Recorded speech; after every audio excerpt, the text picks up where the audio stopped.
Yo, what's good, Jets Nation? This is Richie from Jets Media, and I just want to make a quick video of the news that just broke about Le'Veon Bell, Denzel Mims, and Blake Cashman going on the IR. I know this is unfortunate news, and I'm going to be breaking down my thoughts on that. But before I get into the video, I just want to mention, I know you guys know I have an other YouTube channel. I always tell you guys about it. It's called Touchdown Kingdom. I just posted a video today about recapping all of week one all across the NFL. So I'd appreciate if you guys go click the link down below, watch the video, give it a thumbs up, and subscribe to Touchdown Kingdom. I would really appreciate it. I'm having a lot of fun making this channel all about the NFL, and I'm going to be bringing you guys a lot of unique content, and Jets content will be on there as well. So make sure you hit that subscribe button.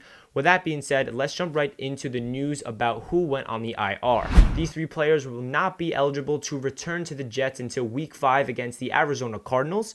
So this is obviously a big blow on both sides of the ball, especially on the defensive side of the ball. The inside linebacker position we are really not deep at anymore. Going into the year we were with CJ Mosley. He opted out, as we know. Avery Williamson returning from ACL. He is dealing with a hamstring issue. So Blake Cashman going on the IR is unfortunate. He went down literally like 2 snaps into the game against Buffalo. And I was really optimistic about Blake Cashman. His play on the field, I really think he has a lot of potential. But the one thing I would always say is he's injury prone, and he's not a guy that can stay in the field. So obviously, availability is a huge part of sports, and Blake Cashman does not bring that. So unfortunately, he's on the IR. Hopefully, he can come back by week 5 and play football, because he showed a lot of promise last year, his rookie season, when he was on the field. But again, he was battling injuries. So moving on to the next player, Le'Veon Bell. Le'Veon Bell had a lot of, we were all hyped up about Le'Veon Bell going into the season, rightfully so. He's in excellent shape. He's the lightest he's ever been. He's so determined. And it's unfortunate that he had to battle a hamstring issue. I saw that right in the play. It was a wheel route, and I thought it was going to be a touchdown, but he got tripped up, and it was a penalty. And he pulled his hamstring. Right when I saw his hand touch the back of his leg, I was like, that's a hamstring. And he was on the field after that, and I was really confused. I was like, why is Le'Veon Bell on the field right now? I don't think he should be on the field, because I feel like he just pulled a hamstring. And the announcers were talking about they double wrapped his hamstring, and why is he on the field? Halftime comes, and then he's still in the field, and then he eventually gets pulled out. Adam Gase actually said he regrets leaving him out there, and he hates himself for doing that, because he probably re-injured himself even more than he should have been. He actually caught a screen pass and with the pulled hamstring. Think of that. I mean, I don't know what the extent of the injury. It might not be a pulled hamstring, but it could be a strain. But he tweaked it in any way. So hopefully he can be back by week 5. It's unfortunate, because Le'Veon Bell, I feel like if he was healthy, he would be a dynamic weapon. We saw Sam Darnold hit him a beautiful pass. Probably the only good Sam Darnold throw from week 1 against Buffalo was a touch pass on the sideline, which is a beautiful pass. And like I said, I know Darnold didn't play well, but that was the one good pass he had. And it sucks that Le'Veon Bell's on the injured reserve list. We actually went out there and signed Kalen Ballage to the roster. Kalen Ballage is the guy that we traded for initially to out of Miami, and the trade fell through because he was dealing with a hamstring injury. So I guess it really worked out in the Jets' favor. We don't have to give up a conditional pick anymore. We sign him for free, and it's a guy that we need, because Le'Veon Bell's in the IR. LaMichael Pirine is battling an ankle injury. He's not on the IR, so let's hope that there's good news for him, because he could potentially, fill in for Le'Veon Bell and get a lot of reps, because I don't really think a 37-year-old Frank Gore should be the running back 1 on any team.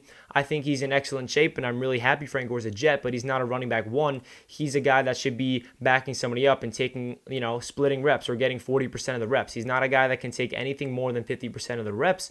I like Frank Gore, but we need to bring in more players, and I'm just hoping LaMichael Pirine is healthy, because I am so high on him. He's a rookie, and he flashed in camp.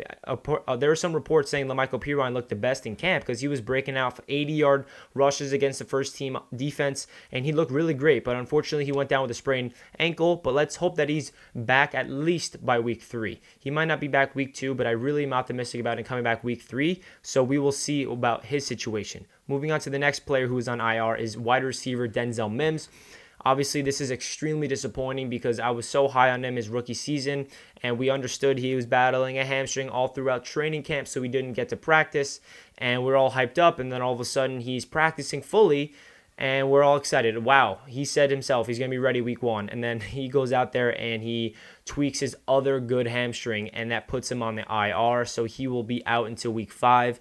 It's a smart move in terms of, we cannot just let Denzel Mims rush himself back and just get him out in the practice field and fully participating when he's not really ready. I know he tweaked his other hamstring, so it's not like they rushed him back, but still, putting him on the IR is the best situation because we need him to be, get his mind back in the rhythm, because obviously as a rookie, sitting back and not be able to be on the practice field hurts, and you're not really getting those mental reps, especially you're not getting those physical reps that your body needs in order to really develop as a rookie. So Denzel Mims will be back hopefully by week 5. This is definitely not a good situation for the Jets. This wide receiving corps, Sam Darnold has to deal with Rashad Perriman, Jamison Crowder, Chris Hogan, Braxton Berrios, Josh Malone. I mean, those are Sam Darnold's wide receivers for the next couple of games against elite defenses, and it worries me. It really does. It just really sucks that our wide receivers are this bad. And I know Allen Robinson's out there. I know OBJ might be requesting a trade. I don't really think those two trade rumors are, I'm not reading too much into it. I don't think that those two guys will get traded, but I know a lot of Jets fans on Twitter are begging for the Jets to make a move, and rightfully so. This wide receiving group, especially with Mims not be able to play for the next couple of games, it's really detrimental. I mean, Jamison Crowder looked like the only good receiver last game. Rashad Perriman was non-existent, and Chris Hogan was non-existent. And Chris Herndon needs to get involved in the passing game more, because especially without Le'Veon Bell. So it's really frustrating. To finish off this video, let's just quickly brief up on a positive. Obviously, I made a positive video. My last video was a positive video about the Jets against the Bills, but I just want to keep talking about this one player who ranked as the highest graded rookie out of his position in Mekhi Becton. Mekhi Becton is really showing that every single time I go back to his film and I'm rewatching it and I'm realizing, like, wow, this guy really has potential to be great, like actually dominant. I mean, when we drafted him, he was a boom or bust, right? And when someone's a boom or a bust, that means the boom could be really good. And when I say really good, I mean elite. I don't want to sit here and just hype him up off one game, but seeing his physical tools really stand out to me. He was the highest graded rookie tackle. He was actually the 11th highest. He was the number 11th on PFF gradings out of all offensive tackles. He has a really big test ahead of him against Nick Bosa. I'm not going to get too much into Mekhi Becton and Nick Bosa in that matchup until stay tuned for my flight preview video. And yeah, just before I ended off this video, I had Mekhi Becton on my mind, so I just want to brief up on him. I'm really excited about him. I think that he's going to be awesome, and he's definitely my favorite Jet at the moment.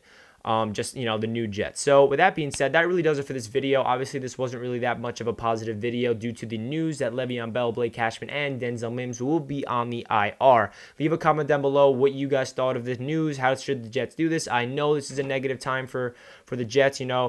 We're coming off a really bad loss, and there's a lot of players on the injured reserve, and a lot of people want Gase out of here, including myself, and it's a really dark day. It's a dark year for the Jets, and I'm going to be here spinning as much optimism as I can, bringing Jets fans up, but I'm not going to be here and giving you guys false hope and false optimism. I'm always going to be realistic, and I'm always going to keep it real with you guys, okay? And just so you guys know, my channel is not going to stop if we continue to suck. Jets Media is here, and I'm really excited for the future of this channel. I have merch coming soon, so make sure you stay tuned for that and a lot more content on this channel. With that being said, I hope you guys have a fantastic day, and I'll catch you guys in my next video. Peace.